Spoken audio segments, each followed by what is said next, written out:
Yo, what is up guys? It's the Goblin and welcome back to another Call of Duty Modern Warfare video. This is I think episode 14 of our best class setups, and we're going to be talking about the FAL, which is the last assault rifle I have to cover for a class setup here in Modern Warfare. Now the FAL is a weapon that was fairly weak when the game first came out and has received a buff in the 1.08 patch update, which definitely does make it better, but this is still a weapon that is made for unique scenarios. It is of course a semi-automatic weapon with the FAL, but the way that I like to run it, I played with it a lot with the semi-automatic, but also with the burst attachment, which is available as one of the later unlocks under the weapon perk, which is the same slot where you have stuff like, you know, your recon, stuff like your FMJ, like your sleight of hand. And I find that turning it into a 3-round burst really does make it nice because of the fact that you get one burst kills fairly consistently if you hit all of those shots, and especially if you're hitting it to the upper chest. I think then you can get the kill with 2 shots, I believe. And also stop in power. If you slap on stop in power, which is what I run with the as far as the field upgrades, I rock it with like the ammo crate and then stop in power as well. So if I'm struggling on ammo, I throw down the ammo crate. If I'm good on ammo, I use the stop in power,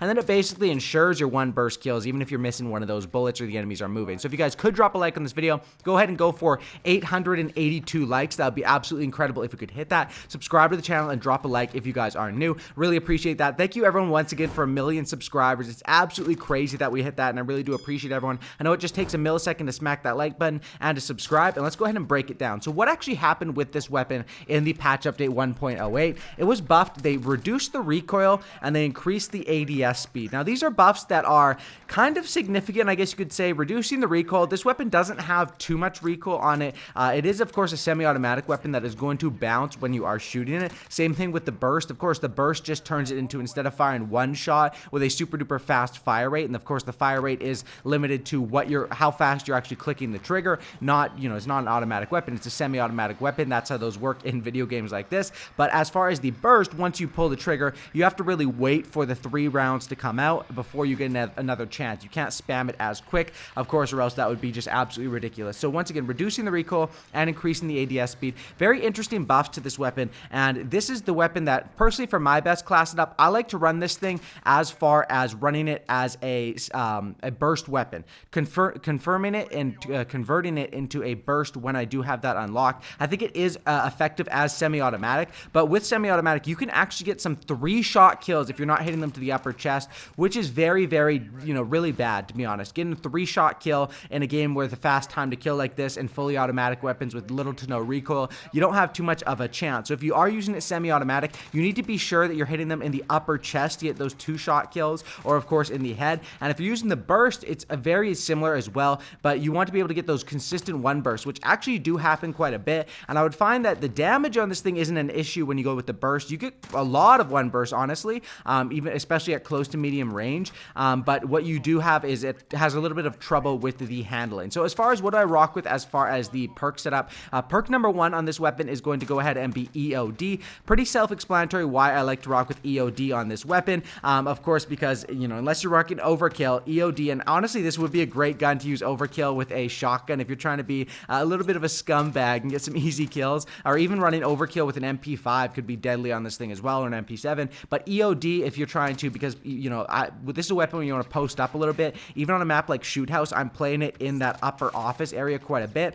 People are going to be trying to grenade you out of there, so EOD very helpful. Perk number 2, I go with Ghost. I tested out a few different options on this thing. Kill chain can be nice if you have the streaks that you want to lap, but my streak setup in this game was what was it, UAV, and then the VTOL, and then the advanced UAV. So nothing was really worth running kill chain. The only good thing with kill chain there would be that my VTOL could get me my advance, but that's not going to happen too consistently. So I went with Ghost as far as perk 2. Ghost is still super strong in this game, especially just because of the amount of people running with personal UAVs and with UAVs. Another option would be High Alert, which I did try a couple times, but I just found Ghost is overall for a setup like this where you're more posting up. And then as far as perk 3, I think I was rocking with Tune Up in this gameplay. I think that's what I was rocking. Honestly, I was testing out either Battle Hardened or Tune Up or Tracker. Those are all great options. I just like Tune Up because I rock with the, much like how I like Tune Up for an SMG setup so I can get a lot of dead silences, I like Tune Up on this setup so I can get a lot of ammo crates and stopping powers, because you don't need stopping power to get the one burst kill, but when you do have stopping power enabled for that whole magazine,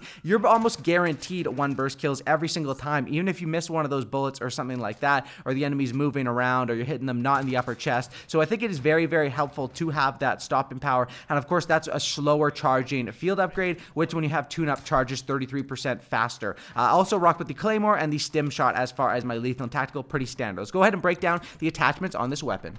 Alright, what is up, guys? As you can see, here's the setup with the FAL Burst, Desert Eagle as far as the secondary, EOD goes tune-up, and then the lethal and tactical like I talked about. Let's go ahead and break down the gunsmith and what I rock with this thing. So the first thing is, of course, the debate between going burst or semi-automatic. Now, I have tested a bit of both, and I think that you can also do good with the semi-automatic. Both of the options are fairly decent, but if you want to make this weapon as effective as possible, just from my personal experience, the burst is the way to go, and I think this is what most people are going with on this weapon. Of course, then by doing that, you take it off of a semi-automatic weapon, which would be something that competes with like a marksman rifle EBR and makes it compete with something like the FR556, the FAMAS, and that is interesting, but I think burst is just, for me personally, I was having the most success with it, so I'm going to give you guys the setup that works the best for me. Of course, if you don't want to rock the burst and you want to make it more semi-automatic, maybe to fight people at longer ranges, you could obviously mix up the burst and probably put recon here to be able to see the nameplates at further ranges,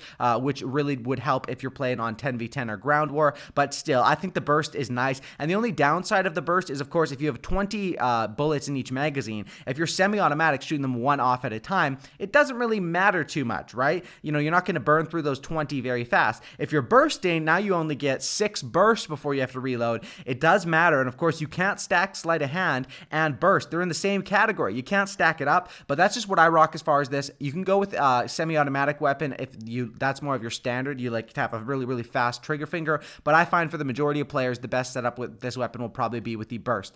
Next, as far as the barrel that I rock with the barrel, you have a decision between the 18-inch ultralight, which helps you aim with your aim down sight speed. It does cost you a little bullet velocity. However, the ADS speed, I don't think it's amazing on this weapon, but I don't think it's bad either because they did buff that. I like to go with the XRK Marksman because at mid-range, or close range, you're getting one burst almost all the time, and you don't really struggle with that as long as you're hitting all 3 of the bullets, which isn't too hard to do unless the enemies are moving around or jump. You know, it is hard to do depending on the scenario, but if the enemy's charging right at you, it's really not hard to do. It's one pull of the trigger and a one-shot kill by one burst in the enemy, right? As far as what we go with, the XRK Marksman, it gives 3 things that are pretty helpful on this weapon. Damage range to help you get one burst at a bit of a more extended range, bullet velocity, and recoil control, which are all very helpful on this weapon. Of course, costing you ADS speed and movement speed. ADS speed, I don't like to give up. Movement speed, who really cares? This isn't a weapon you're going to be rushing with anyway. You know, the FAL is definitely not the rush class. It's more of a posting up or setting up class, you know, maybe letting the enemies run right into your bullets. So that's our rocket as far as the barrel. As far as the optics side, I did a little bit of experimenting, messing around, testing with different options like the GI Mini or the circular, which I think is the Viper on this one. Is it? Oh no, it's the Cronin on this one. And they have the Viper and the Cronin. So yeah, but I really like with the Solo Zero Optics Mini Reflex. This is one that I don't have much experience with on other weapons. Really haven't used this thing at all. But I tested out the GI and the Solo Zero. This is really nice, and it reminds me of the Modern Warfare 2 FAL with this setup on it. I find that this is the best sight for me. Obviously, this comes down to personal preference. If you're trying to camp in a bush at the back of, Euphrates Bridge or something, you might want to go with something crazy like a sniper scope or a 4x flip hybrid. But for your traditional, just normal gunfights, the majority of fights, what's going to do you the best? This thing, the iron sights are decent on this weapon, I would say. But personally, I mean, this is a weapon where you kind of have to be accurate with it, regardless of semi-auto or burst. I like the Solo Zero. Stock is pretty simple on this weapon. I go with the aim walking movement speed. This is what I go with on most of my assault rifles, and especially a weapon like this where it's a traditional AR, you're going to try to be moving side to side. And while we don't have something like as effective as like Stalker from Modern Warfare 3, this aim walking movement speed, the factory 18-inch aluminum stock, is nice, and it's better than using another option would be no stock, but then you have to give up your aiming stability and recoil control, which do hurt you on this weapon. You could go straight up for more aiming down sight speed, but personally, if there's a decision between ADS speed and strafing speed for an AR like the FAL, it's a really easy decision for me.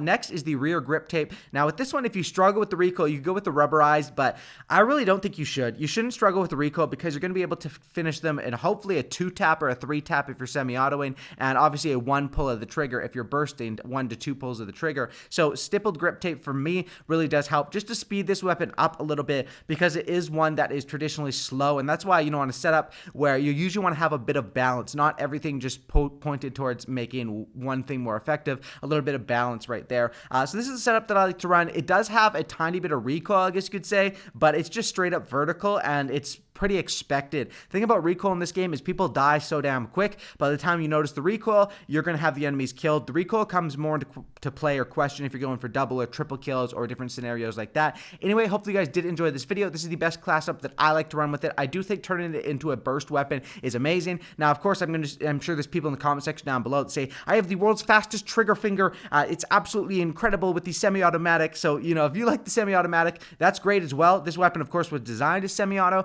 I just think it's a little bit weak as a semi-auto in this game based on the fact that the time to kills are so quick, and I find that making it burst, so one pull of the trigger gets the job done, does help me out in my personal scenarios, and I'll give you guys the best class setup. But of course, there's no overall best setup. It depends on what scenarios you're taking. Are you taking gunfights right next to the enemy where you want to be sped up? Are you taking gunfights way across the farmland map? Who really knows? It all depends, but I think this is a really good and strong overall class setup. Drop a like on this video if you guys could. Subscribe to the channel if you guys are new. I'll catch you on the next one, and I'm out.